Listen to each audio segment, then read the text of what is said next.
거꾸로 기실 사회 51강입니다. 오늘은 일산의학과 우리 민족의 저항에 대하여 알아보도록 하겠습니다. 교과서 77쪽입니다.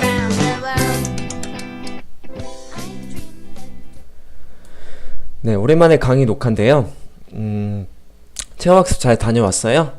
네, 체험학습 우리 서대문형무소로 갔다 왔잖아요. 오늘 배울 내용이 이 서대문형무소, 다시 말하면 서대문형무소는 일본이 우리나라를 지배했던 일제강점기 시절의 아픈 역사가 담겨 있었던 그 곳이잖아요. 조선이, 다시 말하면 대한제국이 일본으로 이렇게 넘어가기까지 그 결정적인 사건이 되는 일산의학에 대해서 오늘 알아보도록 하겠습니다. 교과서 77쪽입니다. 강의가 오랜만이라서 여러분들이 그 전의 내용이 잘 기억이 나는지 모르겠어요. 그 전에 어떤 내용들을 배웠냐면 을미사변, 명성황후와 시해되는 사건, 그 다음에 그래서 고종이 러시아 공사관으로 몸을 피하죠. 네, 그게 아간파천. 그 다음에 다시 돌아와서 대한제국을 선포하는 거기까지의 지금 상황이에요.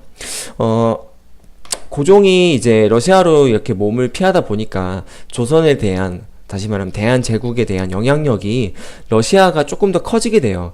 그래서 지금의 상황은 일본과 러시아가 조선, 다시 말하면 대한제국을 서로 이렇게 먹기 위해서 서로 힘겨루기를 하는 그런 상황이라고 보면 되겠습니다. 그래서 일어나는 게 이제 러일 전쟁이기도 하고요. 네, 더 자세히 보도록 하겠습니다.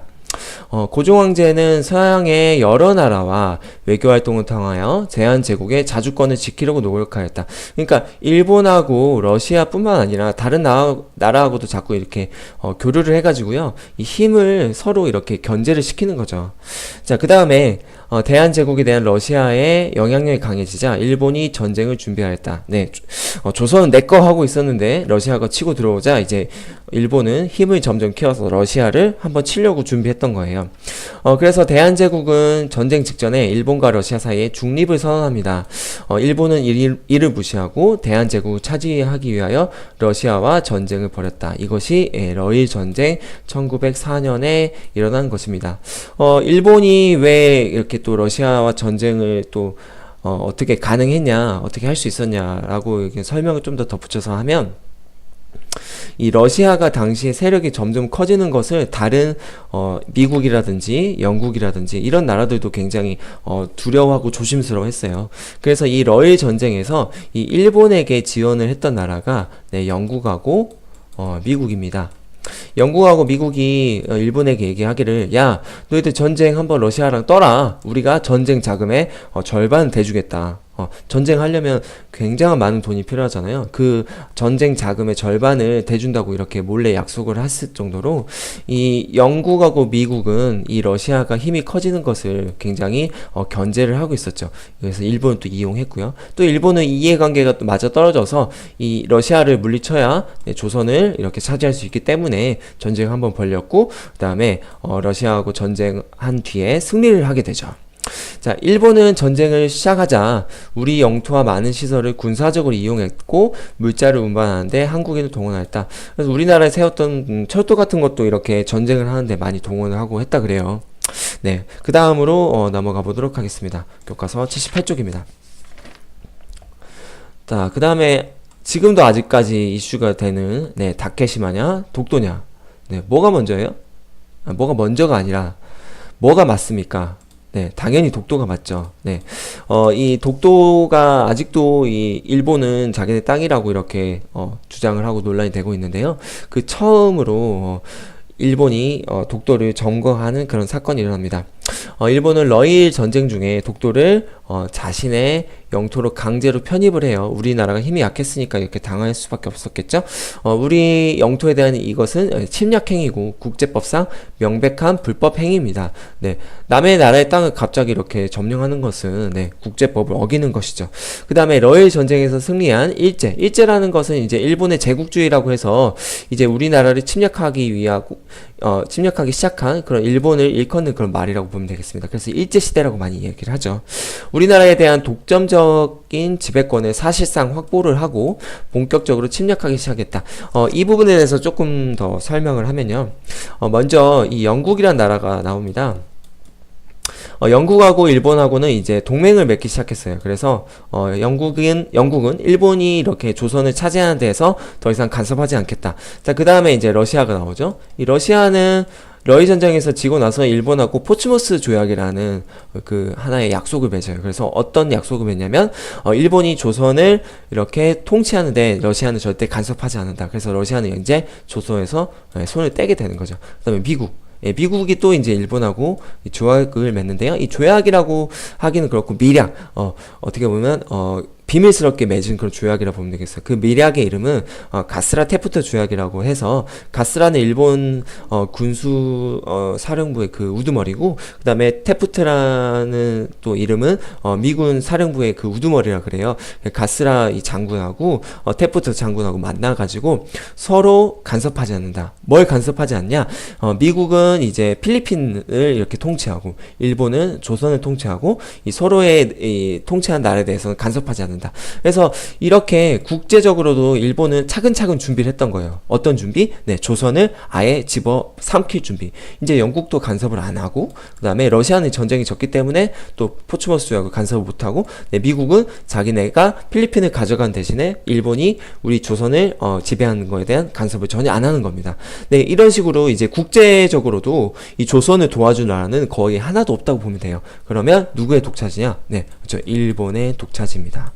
일본은 이렇게 모든 준비를 만반히 면면히 하고, 그 다음에 조선을 이렇게 주권을 뺏게 됩니다. 그 주권의 첫 번째는 뭐냐면 외교권. 네, 외교권. 여기 읽어보겠습니다. 일제는 고종 황제 거부에게도 불구하고, 네, 고종 황제는 끝까지 거부를 했어요.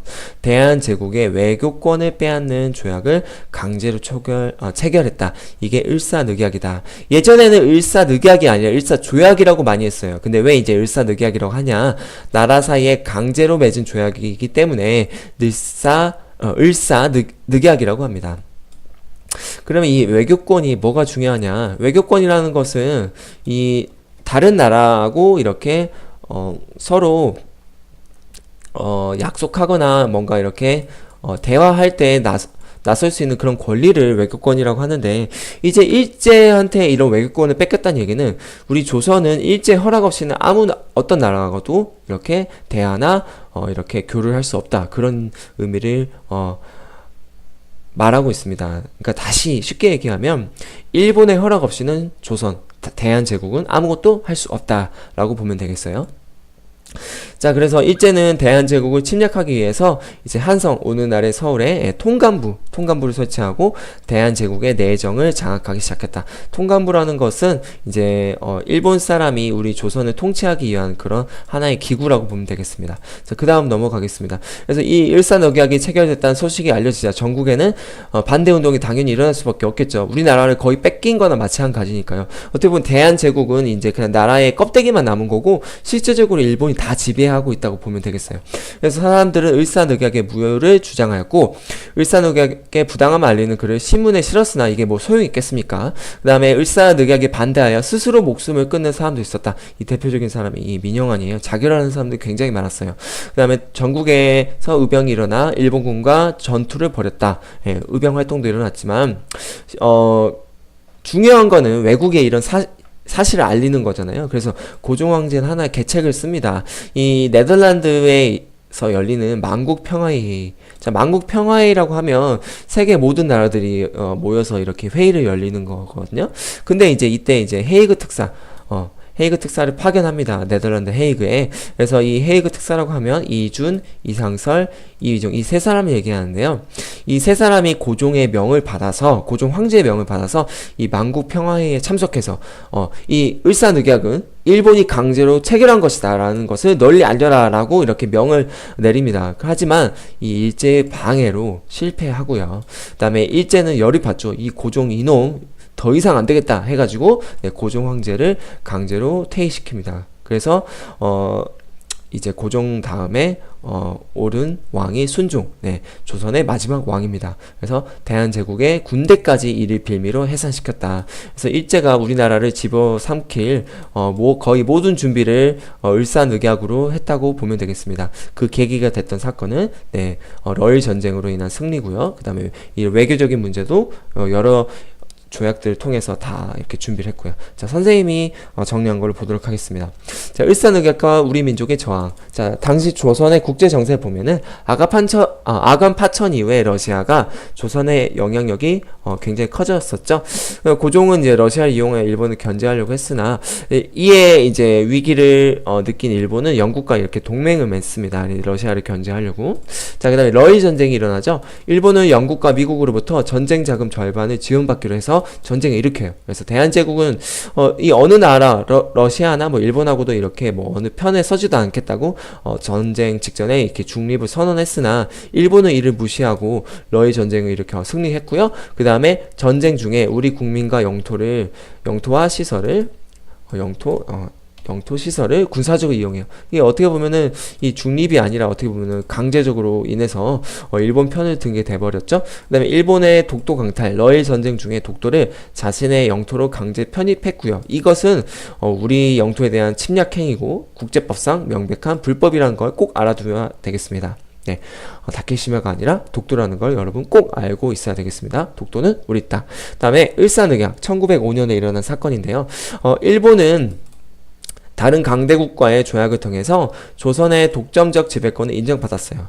그래서 영국하고 2차 동맹을 맺어서 조선에 대하여 간섭하지 않겠다라는 허락을 받았고, 그 다음에 러시아하고는 러일 전쟁 이후에 승리를 통해서 포츠머스 조약을 통해서 러시아는 이제 조선에 대해서 간섭하지 않겠다. 그 다음에 미국하고의 조약을 통해서 다시 말하면 미략이라고 했죠. 가스라 테프트 이 두 장군의 미략을 통해서 미국은 필리핀을 가져가고 일본은 조선을 가져가고 서로 간섭하지 않는다. 그래서 이렇게 모든 준비를 끝내놓고 본격적인 침략을 시작했다고 보면 되겠습니다.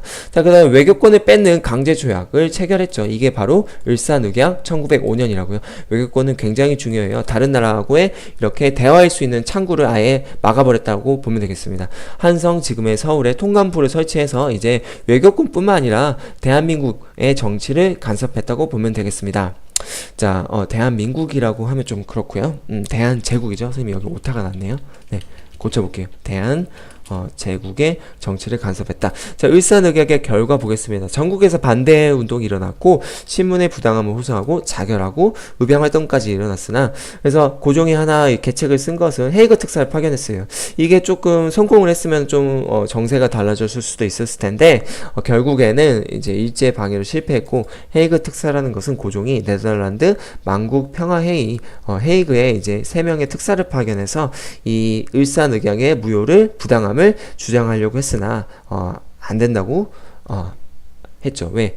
을사늑약을 통해서 외교권을 이미 뺏겼고요. 그래서 우리나라는 어떻게 보면은 이 국가로서 인정을 못 받았던 거예요, 그 당시에. 그래서 일제는 이를 구실로 고종을 강제로 퇴위시키고 대한제국의 군대까지 아예 없애버렸습니다. 해산시켰습니다.